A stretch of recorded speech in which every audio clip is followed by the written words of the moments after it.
The film begins in 2005 in Miami Beach, showing a 22-year-old man named David Packouz who works as a certified therapist. Even so, it turned out that David had been fired from his job 6 times and wanted to leave the profession for a long time.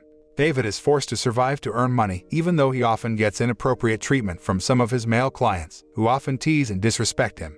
Just like other visionary youths, David also has big aspirations to make large amounts of money. One day, David used all the money he saved to buy expensive bed linens and sold it to a nursing home, but it didn't seem to work to make a profit and instead cost him a lot. The other day, David was seen attending the funeral of his old friend, and there he saw his junior high school friend named Efraim Diveroli. So, Efraim used to be a loser child who was often made fun of by all the students at school, and only David was the only person who wanted and was willing to be his friend. Therefore, Efraim met David and asked him to come home after the funeral.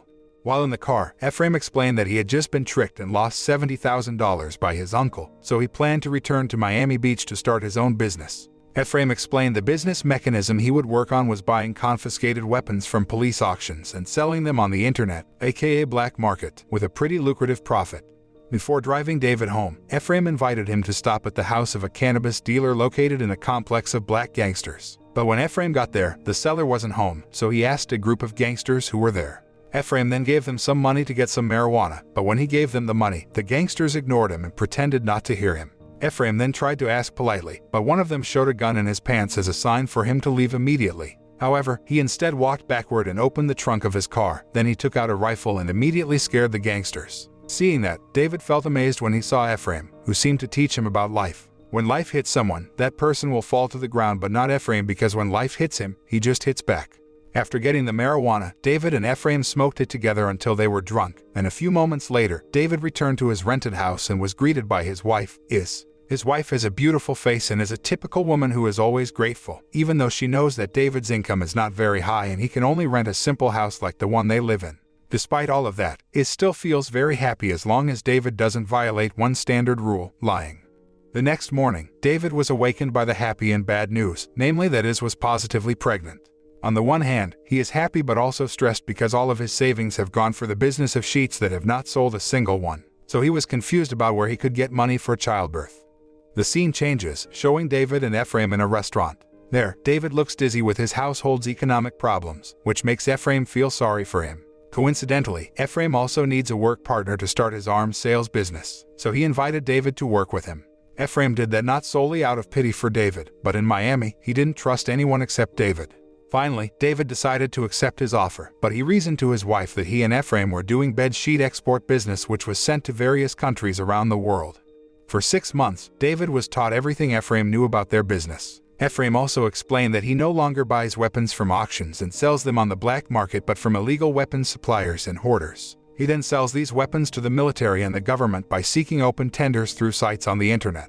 Efraim could do this because, in 2005, there was a war in Iraq, and the American troops needed cheaper weapons. So he took advantage of this opportunity to earn a very big amount. Besides that, to get capital, Efraim has a business partner named Ralph, a laundry entrepreneur with 14 branches throughout Miami Beach. The genius Efraim could easily seduce Ralph and make him the main financier or investor to start his business. However, there is one thing that is brutal about Efraim. He is a typical man who never minces words and knows no negotiations. This was proven when Efraim and David were at the club. At that place, Efraim seduced a woman who already had a partner by offering money so that the woman would go on a date and sleep with him at the hotel. But suddenly, her boyfriend appeared and immediately beat them. It turned out that the woman's boyfriend was a famous celebrity named Dan Bilzerian.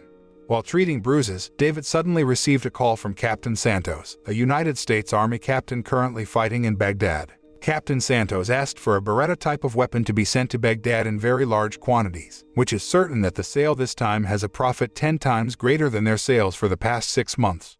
Sometime later, when David was accompanying his wife for an ultrasound, he again received a call from Captain Santos asking about the weapons he ordered. Captain Santos asked whether the arms were Italian-made or not because, from the latest news, all shipping parties refused to accept Italian-made weapons to be sent to Baghdad due to the ongoing war conflict. David, who was panicking, immediately reported this to Efraim, but Efraim casually told David to stay calm because he already had a backup plan.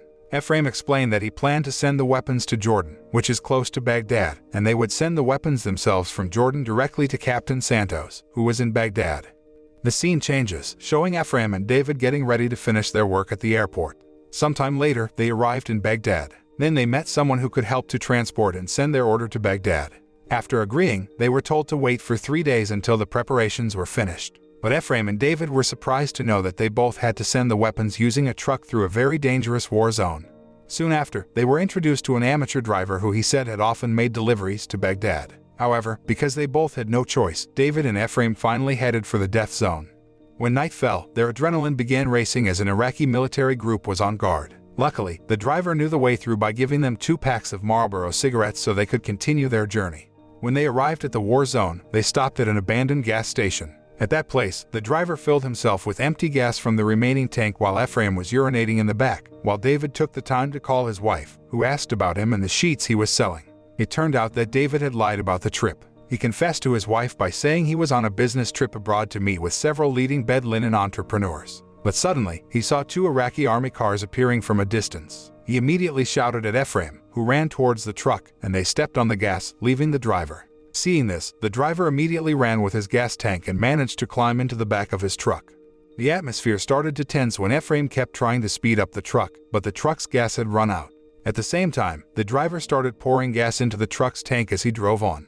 They had almost no chance of surviving the approaching Iraqi soldiers. But luck is still on Efraim and David's side because American soldiers show up to help them, who have been desperate to enter the war zone for money. After that, they met with Captain Santos, and in the end, they both got paid around $3 million for selling these weapons.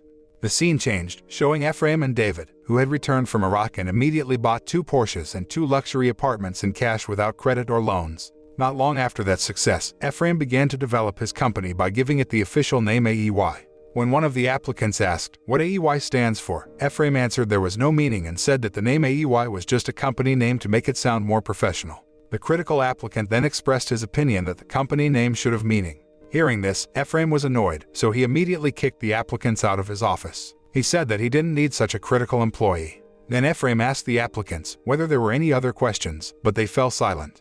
3 years later, David is seen holding his baby while working.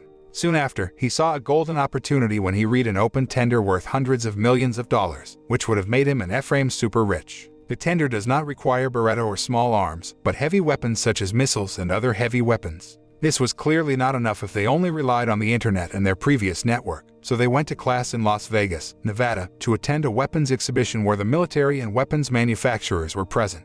With AEY's self-confidence and the company, which is still young, many people do not believe and are willing to work together with their company, so David and Efraim failed to get the suppliers they wanted.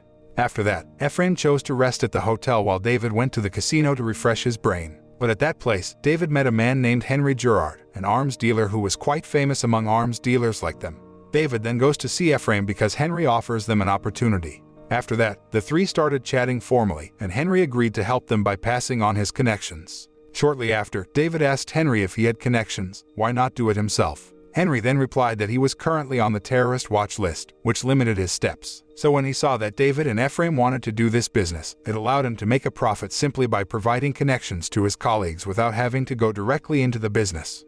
Sometime later, Efraim and David arrived in Albania to meet Henry's colleague. Then they got a private driver named Bashkim, who took them directly to the warehouse where the Albanian troops' weapons supplies were kept by an unscrupulous soldier who was there. Shortly after, Efraim and David arrived to meet the person and inspect the goods they would sell themselves. After arriving and meeting with the military personnel, they were shown the supplies in that place. David then asks whether the bullets are still working, and the soldier invites him to try. In the end, Efraim and David agreed to make a cooperation contract, and thanks to that, their coffers of dollars were getting a lot. However, because he had no one to do the bookkeeping and he needed someone trusted to do it, David had no choice but to take care of the bookkeeping himself for their safety.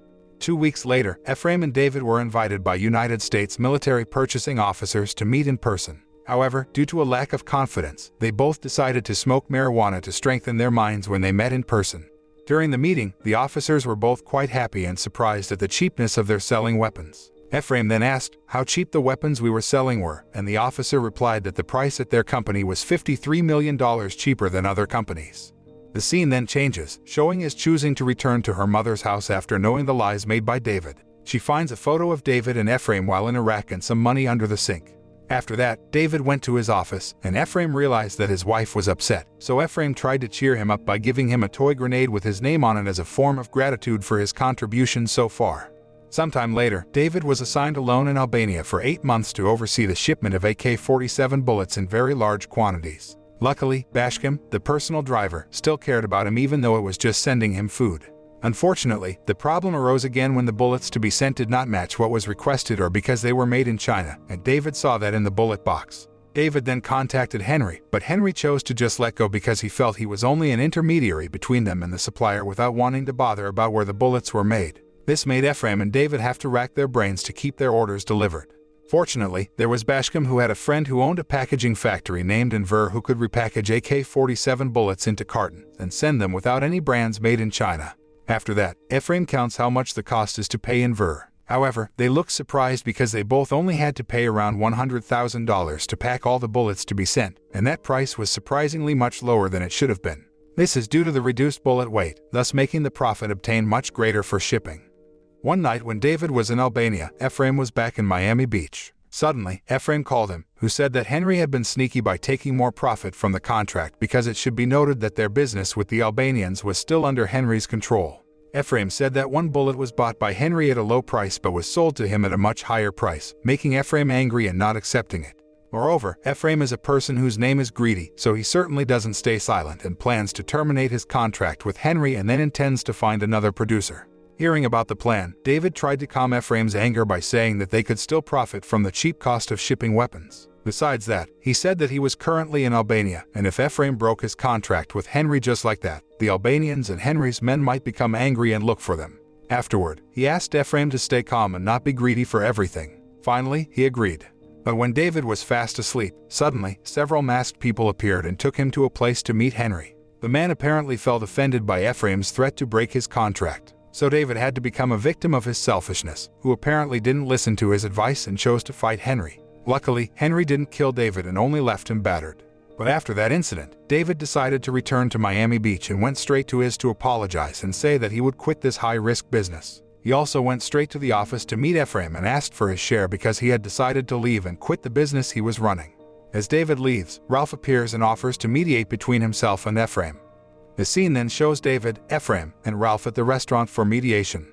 Initially, the mediation went well until Efraim again showed his selfish nature when he agreed to give David's share but with a very, very small amount and in installments. Hearing this, David was fed up and revealed all of Ephraim's secrets to Ralph. He said that Ralph's profits were still far from theirs because Efraim had been manipulating the profits only for his own interests. The next day, when David was with his wife and their baby, Efraim came to visit his house to apologize and, at the same time, invite him to come back. But suddenly, the FBI appeared and arrested them, which turned out to be because Efraim had never paid Enver, the packaging factory owner. So Enver made him report this deception to important people in the United States. It exposed every bad thing he did and made everyone involved arrested and sentenced to prison according to their mistakes. For his actions, Efraim was sentenced to 4 years in prison, while David only got 7 months of home confinement for pleading guilty and being cooperative. Meanwhile, Ralph, the financier, was also jailed, but not as long as Efraim, because when the mediation was being held, he deliberately brought a recording device with him so that he could escape just in case he faced a situation like this. The film ends by showing that 7 months have passed, and David has returned to his old profession as a therapist. At this time, he is heading to his client's room in a luxury hotel, and it turns out that his client is Henry, who had deliberately called him to discuss something. At that place, Henry was quite surprised and indebted because David did not mention his name during the examination process. David then explained that he really had no reason to mention Henry's name. He also said that he was not a vengeful person. Hearing this, Henry intends to return the favor as a sign of his gratitude by giving him some money from the last sale, which is enough for him to stop being a therapist and start a new, better business. The film ends. We can take so many moral messages from this film, like the character Efraim who makes us realize that greed will only destroy all our efforts. Meanwhile, David's character teaches us that no matter how cleverly we hide lies, these lies will be exposed as well. And the character Henry, at the end of the film, shows an attitude of always being grateful and returning favors for all the good deeds that other people have done for him.